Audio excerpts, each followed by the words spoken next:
Assalamualaikum warahmatullahi wabarakatuh. Hari ini kita akan membahas statistika pertemuan keempat. Oke, untuk slide pertama kita membahas statistika data tunggal. Nah, data tunggal ini ada tiga macam perhitungan. Yang pertama kita menghitung mean atau rata-rata. Yang kedua kita menghitung median atau nilai tengah. Dan yang ketiga kita mencari modus. Modus itu adalah data terbanyak, gitu. Yang pertama, mean data tunggal. Nilai mean data tunggal atau rata-rata diperoleh dari menjumlahkan semua data, kemudian membaginya dengan banyak data tersebut.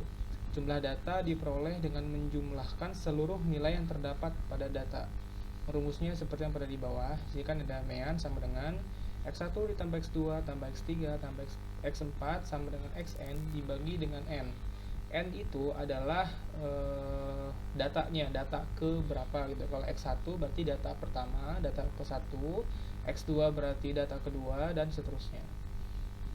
Atau singkatnya, rumusnya adalah jumlah data dibagi dengan banyaknya data. Nah, di sini ada contoh soal. Contoh datanya yang di samping itu ya. Yang ada 8, 8, 9, 9, 11, 12, 12 dan seterusnya.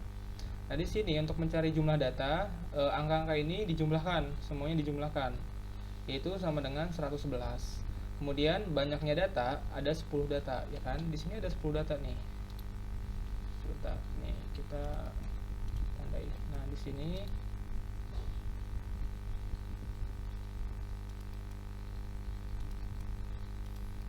ada 10 data di sini. Ya, ini ada 10. Kemudian untuk mencari jumlah data, 10 data ini dijumlahkan semua.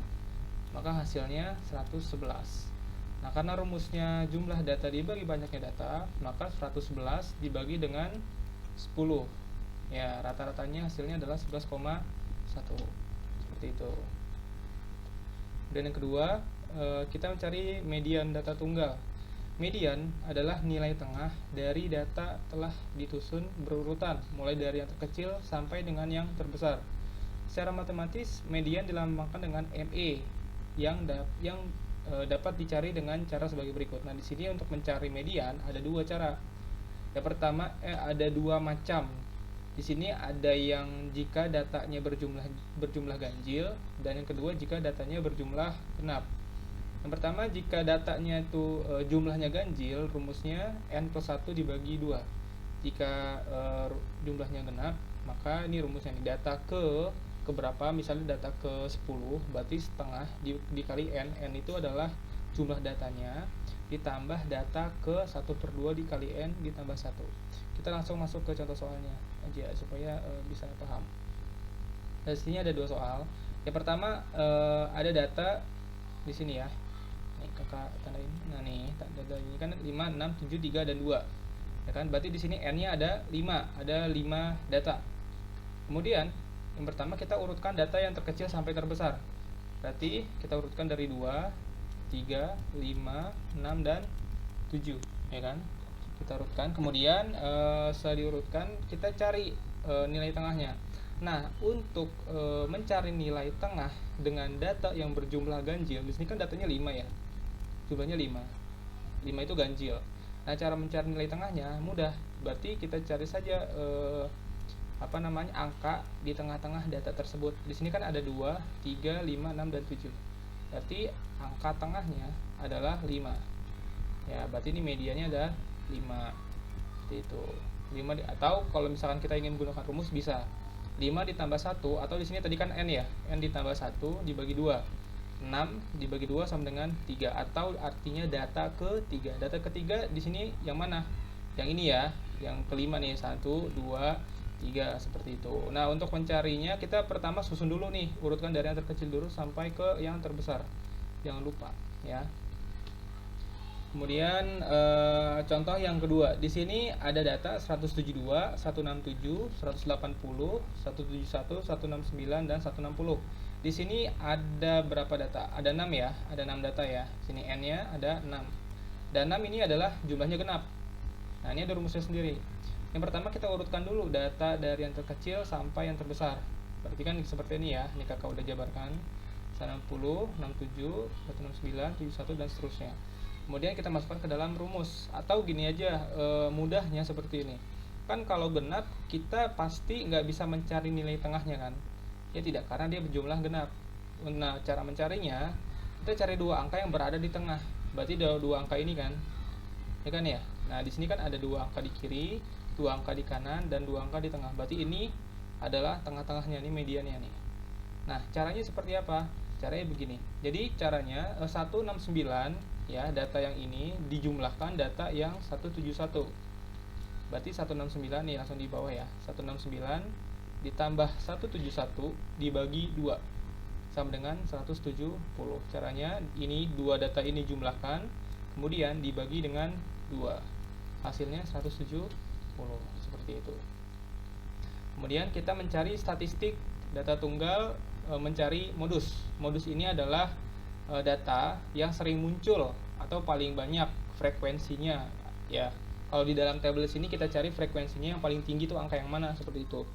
Nah, dari data yang di sini kan ada data nih ya. 8, 9, 9, 10, 10, 11 dan seterusnya. Ya kan? Nah, di sini kita buat table supaya lebih mudah. Di sini kan ada 8 ya, data 8, angka 8 ini. Ya, frekuensinya berapa? Frekuensinya 1. Ya, atau jumlah datanya hanya ada 1. Sebentar, pakai ini aja. Nah, ini 8 ya. 8 ini hanya ada 1 angka pada data di sebelah kiri. Nih, pada data yang di sebelah sini. Ya, kemudian angka 9 frekuensinya ada 2 atau hanya ada 2 angka 9 di data sebelah kiri. Angka 10 ini ada 2, 11 frekuensinya 4, 12 frekuensinya 3, dan 13 frekuensinya 2. Nah, karena modus itu kan pengertiannya kita cari jumlah angka yang sering muncul atau frekuensinya yang terbesar. Berarti angka mana yang terbesar frekuensinya? Yang angka 11. Ya, data angka 11 frekuensinya terbesar yaitu frekuensi 4. Ya, ini di sini ada kesimpulannya. Data terbanyak dari tabel di samping adalah 11 dengan frekuensi 4, seperti itu. Kemudian kita masuk ke dalam data kelompok. Nah, di sini ada soal ya berupa data. Ini datanya nih, ya kakak tandai. Nah, ini datanya seperti ini. Nah, kemudian kita karena dia berbentuk kelompok, data kelompok artinya kita buat tabelnya dalam bentuk interval. Nih, kita lihat tabel kanan. Nah, ini kan bentuknya interval ya. Bentuknya interval. Nah, pertama kita cari dulu. Ini ada langkah-langkahnya. Yang pertama kita cari range-nya atau jangkauannya. Cara mencarinya adalah, kan kemarin sudah kakak bahas, yaitu angka terbesar ya 76 dikurangi angka terkecil 42 sama dengan 34. Itu untuk menentukan range atau jangkauan. Nah, untuk menentukan banyak kelas, rumusnya ini. 1 ditambah 3,3 log n, di mana n ini adalah jumlah datanya atau banyaknya data. Di sini n-nya ada 27. Ini jumlah data ini keseluruhan ada 27 angka. Kemudian kita hitung log 27 itu kita kalikan 3,3, kemudian kita jumlahkan dengan 1 sama dengan 5,71. Nah, di sini angkanya nggak boleh desimal, nggak boleh koma-komaan, atau kita bulatkan angkanya gitu ya. 5,71 kalau kita bulatkan kan pasti ke 6 ya angkanya. Seperti itu. Berarti banyaknya kelas ada 6 kelas. Di sini ada 6 kelas nih. 1, 2, 3, 4, 5, 6. Benar ada 6 kelas. Kemudian panjang kelas yaitu jangkauan ya. Kan tadi jangkauan kita dapat range-nya 34 ya. 34. Kita bagi dengan 6. Banyaknya kelas ada berapa? Ada 6 kelas. Berarti 34 dibagi 6 sama dengan 5,67. Kalau kita bulatkan menjadi angka 6. Berarti intervalnya ada 6 atau panjang kelasnya. Jadi begini caranya. Di sini kan angka terkecil kan 42 ya. Ya kan? Angka terkecil 42. Berarti untuk menentukan interval kita mulai dari angka 42. Kita jumlahkan ke 6. Kita jumlahkan 6 ke depan ya. Berarti 42, 43, 44, 45, 46, 47. Berarti untuk kelas pertama ada interval 42 sampai 47 dan seterusnya. Di kelas kedua berarti kan tadi 47 sudah. Berarti selanjutnya 48, 49, 50, 51, 52 dan 53. Oke, kemudian kita mencari mean atau rata-rata dari data kelompok. Nah, tadi kan kita sudah mencari tabel yang sebelumnya ya. Tabel ini nih, tabel frekuensi yang ini, sebentar.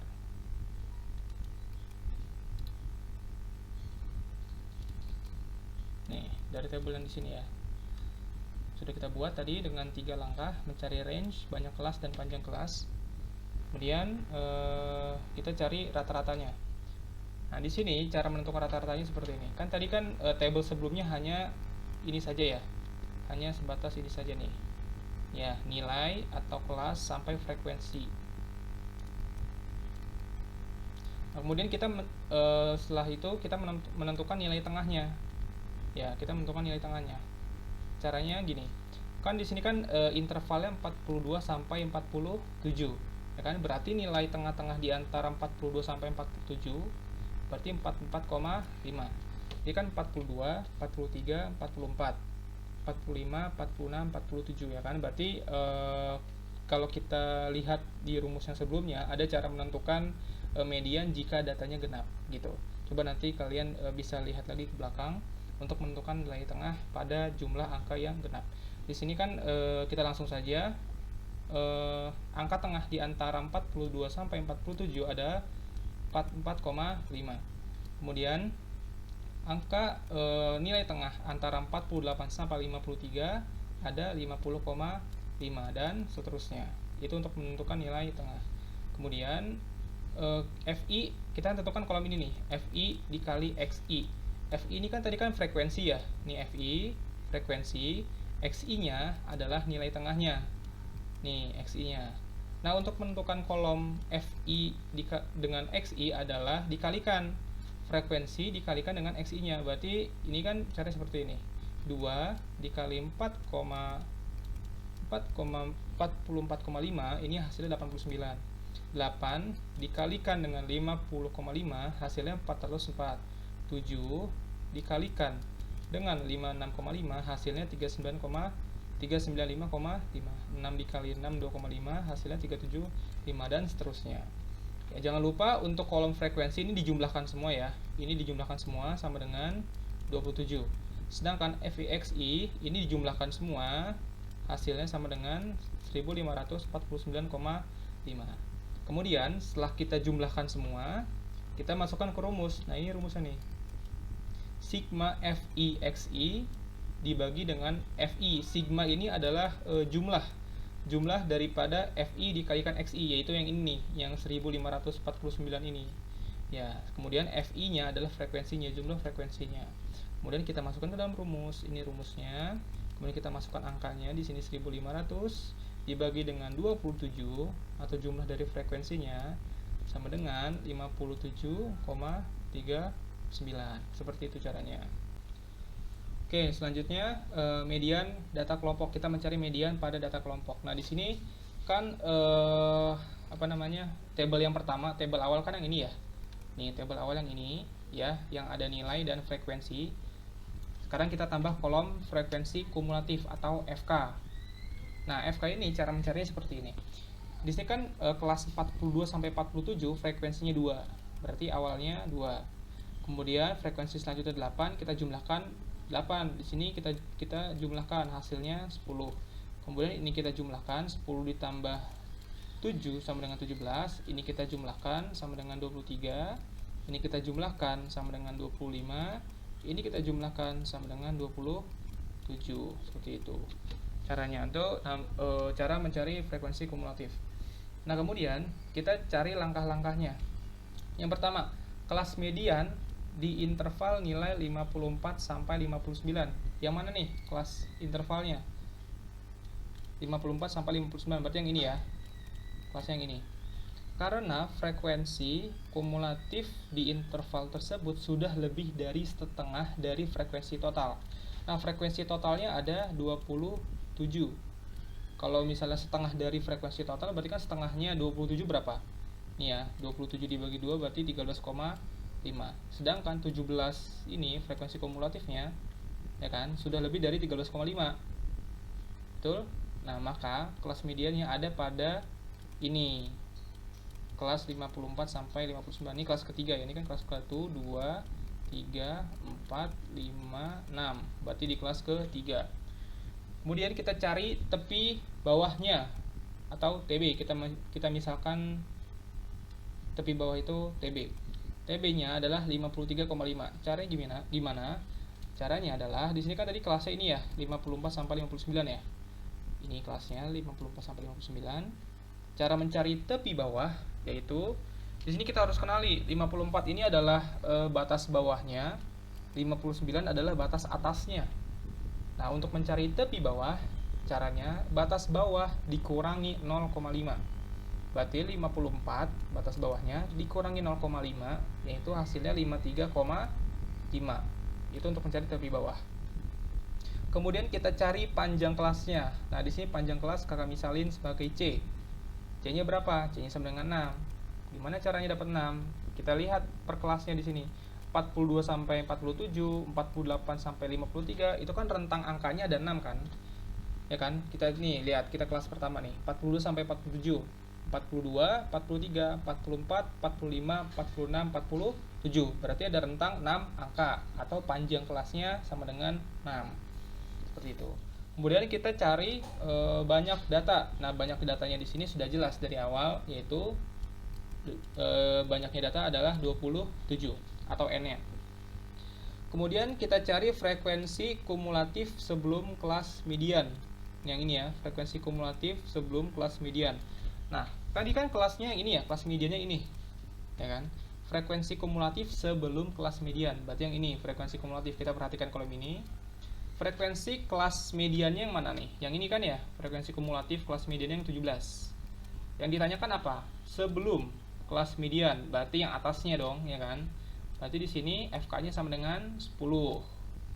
Nih, FK-nya sama dengan 10 karena dicari frekuensi sebelum kelas median. Kelas mediannya ini, ya kan? Sebelumnya berarti 10. Kemudian kita cari frekuensi kelas mediannya. Nah, frekuensi bukan frekuensi kumulatif. Berarti frekuensi itu kolomnya yang ini ya. Ya kan? Kolomnya yang ini. Frekuensi kelas mediannya ini frekuensinya yaitu 7. Berarti F-nya sama dengan 7. Nah, cara pengerjaannya ini rumusnya nih. Bisa diperhatikan ya, ada TB ditambah setengah N dikurang FK dibagi F dikalikan C.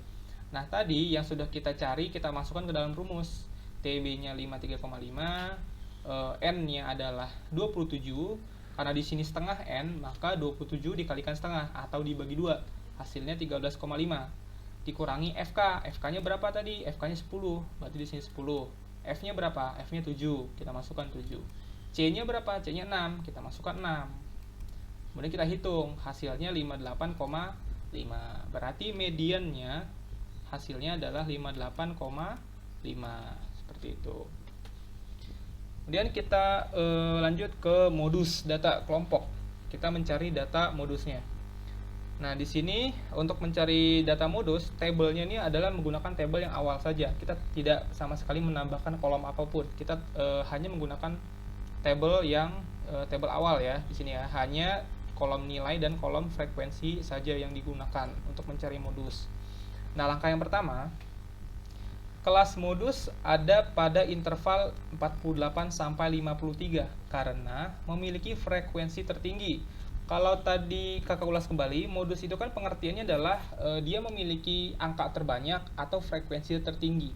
Nah, kalau di tabel ini frekuensi yang tertinggi itu yang mana?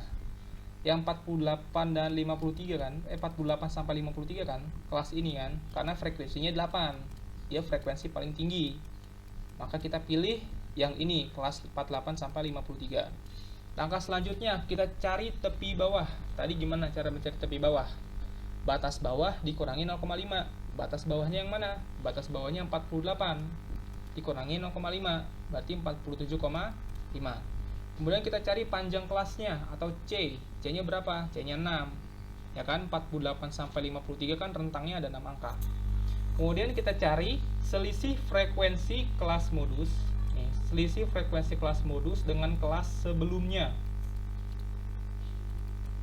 Nih, selisih frekuensi kelas modusnya yang mana? Tadi kan ini ya frekuensi kelasnya yang ini kan, kelas modusnya. Frekuensi yang ini. Nah, sekarang kita cari selisih frekuensi kelas modus dengan kelas sebelumnya. Kelas sebelumnya yang mana? Yang di atasnya 2. berarti 8 dikurangi 2, ini dikurangi 2, berarti hasilnya 6. Ya, di sini 8 dikurangi 2 hasilnya 6. Atau kita misalkan dia D1. Kemudian kita cari selisih frekuensi kelas modus dengan kelas sesudahnya. Tadi kan yang sebelumnya kita kurangkan dengan frekuensi sesudahnya, berarti kita kurangi 7. 8 dikurangi 7 sama dengan 1. Atau kita misalkan dia sebagai D2. D1 adalah selisih dengan kelas sebelumnya, dan D2 adalah selisih dengan kelas sesudahnya. Nah, sekarang pengerjaannya ya seperti tadi, kita masukkan saja yang sudah kita cari tadi ke dalam rumus. Rumusnya kan ini ya, MO atau modus sama dengan TB, tepi bawah ditambah D1 dikurangi D1 ditambah D2. D1 itu yang ini nih, yang ini. D2-nya itu yang ini. C-nya itu panjang kelas. Ya udah, tinggal kita masukkan saja ke dalam rumus. Berarti 47,5 ditambah 6 per 6 ditambah 1 dikalikan 6. Kita langsung ke hasilnya saja. Hasilnya adalah 52,64, seperti itu. Nah, untuk pertemuan keempat cukup sampai di sini. Nanti akan ada tugas yang akan kakak kirimkan melalui PDF nanti di grup saja. Nah, nanti kemudian kalau misalkan nanti ada yang masih kesulitan dalam pengerjaannya, nanti boleh langsung tanya ke kakak dalam grup. Dan nanti akan ada kakak kirimin foto setiap slide-nya dan VN-nya juga, penjelasan setiap slide-nya itu. Kalau misalkan kalian misalnya kuotanya nggak ada atau cuma punya paket chat doang gitu ya, nanti kakak kirimkan foto sama VN-nya ke grup gitu, supaya kalian semua juga bisa belajar. Nanti kalau misalkan nanti ada yang nggak bisa download videonya, kakak upload ke YouTube juga ya. Nanti pertama ini kakak upload dulu ke Google Drive, kemudian nanti kakak upload ke YouTube juga. Kalau misalnya ada kendala dalam download video, kemudian nanti kakak buatkan foto, kakak gambar foto dari setiap slide di PPT ini. Nanti kakak VN, kakak jelasin melalui VN, oke? Nah, nanti tugasnya menyusul ya, nanti kakak kirimkan melalui PDF ke grup. Nggak ada di video ini, tugasnya nanti kakak pisah saja supaya tidak terlalu banyak. Sekian pertemuan kali ini. Jika masih ada yang tidak mengerti, sekali lagi boleh tanyakan ke kakak. Billahi taufiq wal hidayah. Wassalamualaikum warahmatullahi wabarakatuh.